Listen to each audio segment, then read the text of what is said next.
My name is Diogenes, and before you pity me, ask yourself something. What if I was not poor because I lost everything, but because I rejected everything? People looked at me and saw a beggar, a man with no house worth admiring, no fine clothes, no polished manners, no hunger for status. Good. That meant I was free.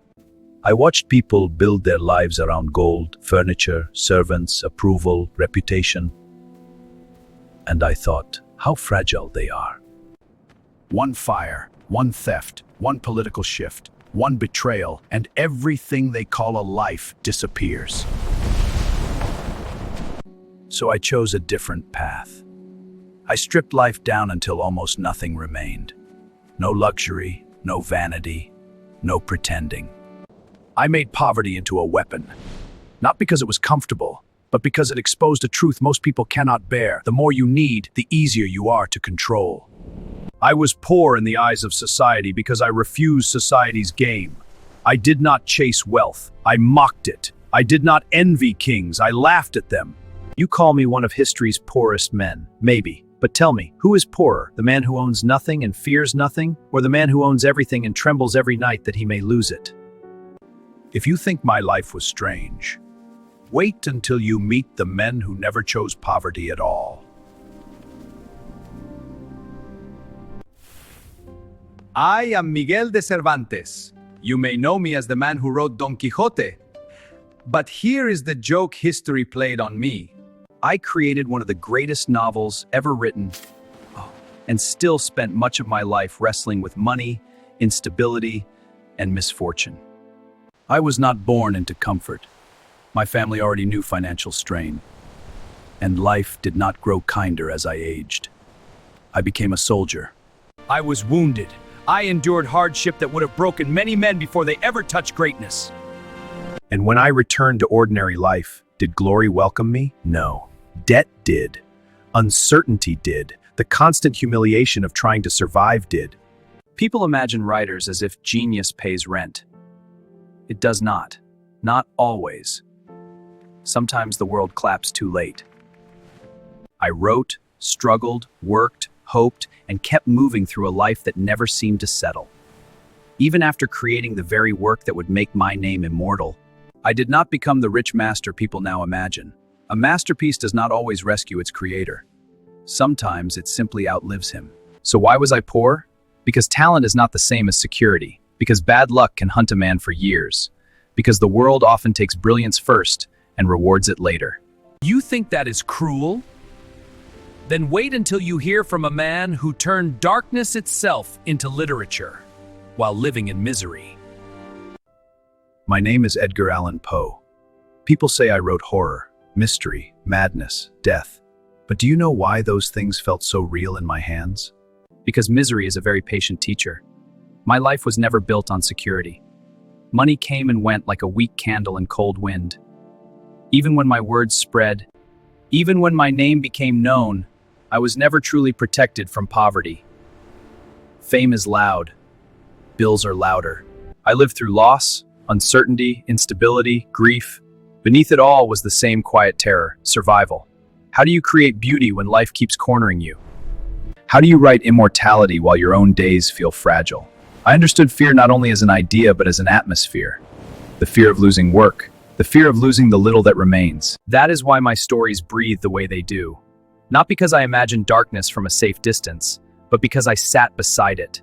Sometimes I felt it breathing beside me. Why was I poor? Because literary fame did not guarantee financial safety. Because genius is often underpaid while it is alive. Because tragedy followed me as faithfully as any raven. But if you think my end was sad, wait until you meet a painter whose art became priceless after his own life collapsed. I am Rembrandt. Now my paintings hang in museums. Protected, admired, insured for impossible sums. But the man inside those paintings, he knew decline. There was a time when success seemed natural to me. I had commissions, recognition, a home that looked like proof that I had made it. I was no starving unknown in the beginning. That is what makes my fall more painful. Because I did not begin poor. I became poor. Pressure rose and I made costly choices. I collected too much, spent too much, lived as though success would remain forever. It did not. When fortune turns, it does not always knock first. My financial troubles deepened until they could no longer be hidden. My possessions were sold. My life was reduced piece by piece. Imagine it, the objects around you, once signs of achievement, becoming evidence in the trial of your downfall. Why was I poor? Because fame can fade faster than habits. Because talent does not excuse debt. Because success can deceive a man into believing it is permanent. History remembers the master. But I remember the auction, the loss, the humiliation of watching a life dismantled. Still, my fall was not the most ironic. The next man composed beauty so divine you would think heaven itself paid him. It did not. I am Wolfgang Amadeus Mozart. Yes, that Mozart, the powdered wig, the music, the genius, the legend. And yet here I am among the poor. That surprises people. They hear my name and imagine applause, palaces, noble patrons, endless admiration. And yes, there was applause. Yes, there was brilliance. Yes, there was glory. But glory is not the same thing as financial peace. I worked in a world where tastes change quickly, patrons could turn cold, and success did not always arrive with stability attached. I created music that would outlive centuries, while still facing the ordinary ugliness of money. There is something almost absurd about it. A man can write music that sounds eternal and still worry about what tomorrow costs. That was my life. Not a neat fairy tale of genius rewarded perfectly, but a more human story. Talent at the highest level, pressed by financial anxiety at the lowest level. Why was I poor? Because genius is not a contract with security. Because admiration can be loud and still not pay enough. Because the world often consumes beauty before it truly values it. But at least I was celebrated in my own lifetime.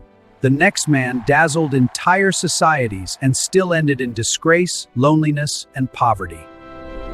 My name is Oscar Wilde. Once rooms brightened when I entered, people waited for me to speak. I was wit in human form, style with a pulse, a man who turned conversation into theater. And then I fell. That is the part people enjoy repeating in whispers. Not the rise, the fall. At my height, I had everything that looks like power. Fame, influence, attention, social. But scandal is a fire that does not politely burn only one room. It takes the whole house. After prison, my life was shattered. Not bruised, not inconvenienced, shattered. The same society that laughed at my lines and adored my presence suddenly became a wall of closed doors.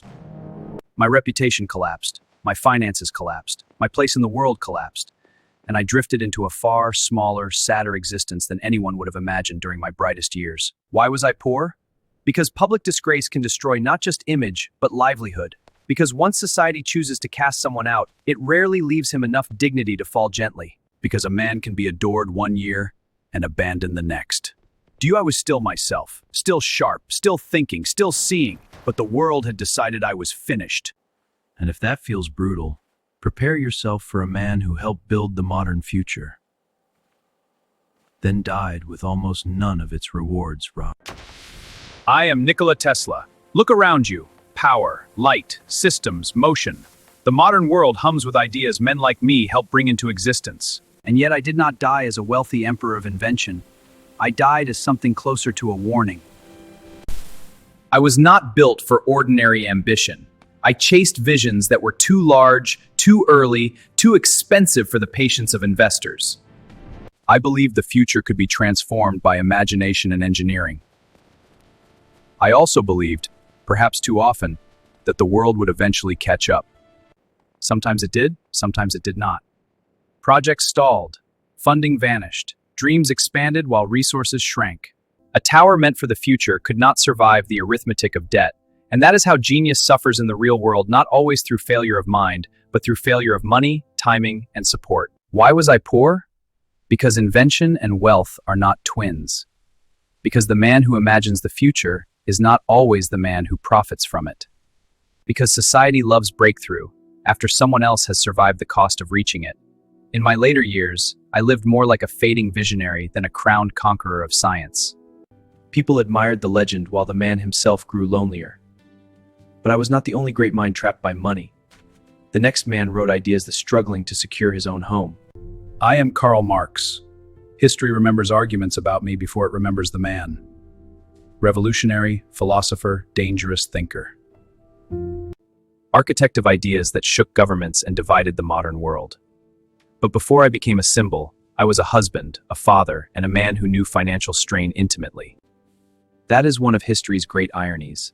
I wrote about class, labor, exploitation, and economic power, while living through severe hardship myself. There is a romantic version of intellectual struggle people like to imagine. A dim room, a brilliant mind, a stack of papers, noble suffering. Let me correct it. Poverty is not poetic when it enters your home. It is not elegant when it burdens your family. It is not beautiful when dependency, stress, and uncertainty become part of daily life. I spent years developing ideas that would travel across continents. But ideas move faster than rent. Theories travel farther than unpaid bills. And so my life became a strange split. Historical influence growing on one side, private hardship grinding away on the other. Why was I poor? Because writing transformative ideas does not guarantee income.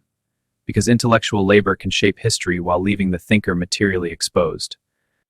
Because the world often feels the weight of a man's mind long before it respects the weight on his shoulders. And now, meet a young genius who nearly vanished into poverty before the world understood what he was. My name is Srinivasa Ramanujan.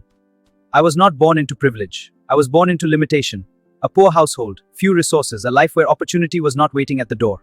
And yet numbers found me. Or perhaps I found them. No, that is not right.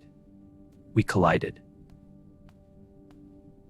Mathematics was not a subject to me.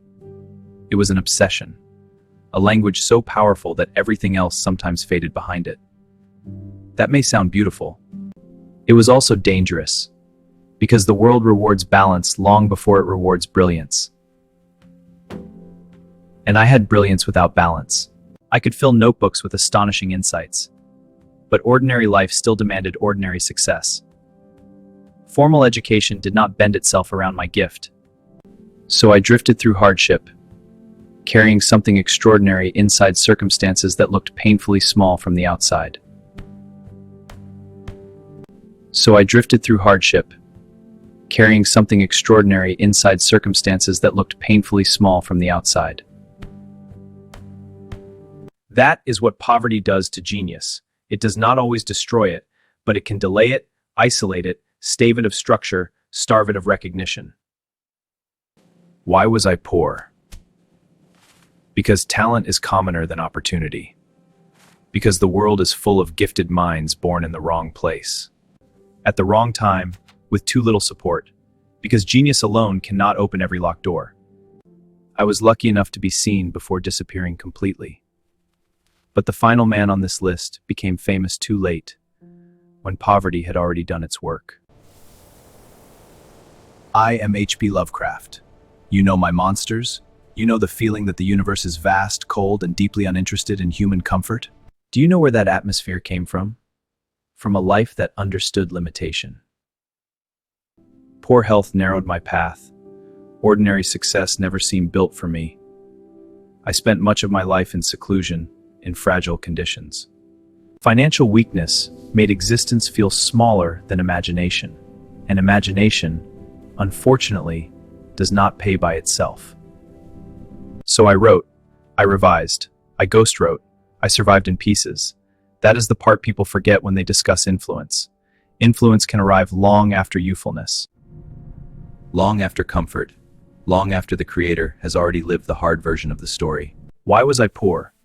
Because literary legacy often blooms after death. Because strange, original voices are not always rewarded in their own time. Because obscurity and poverty are frequent roommates. What makes my story bitter is not that I suffered.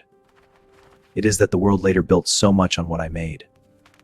Entire realms of fiction grew from seeds planted in a life that was materially thin and emotionally isolated.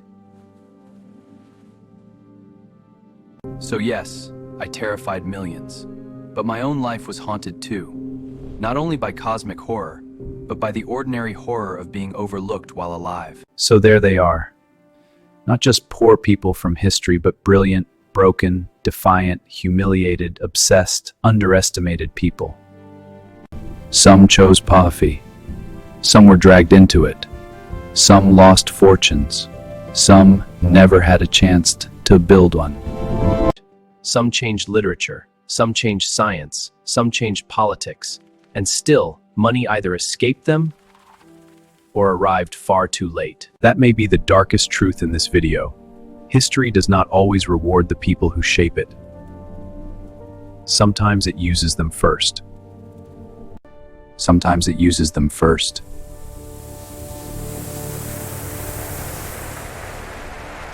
And by the time the applause become loud enough,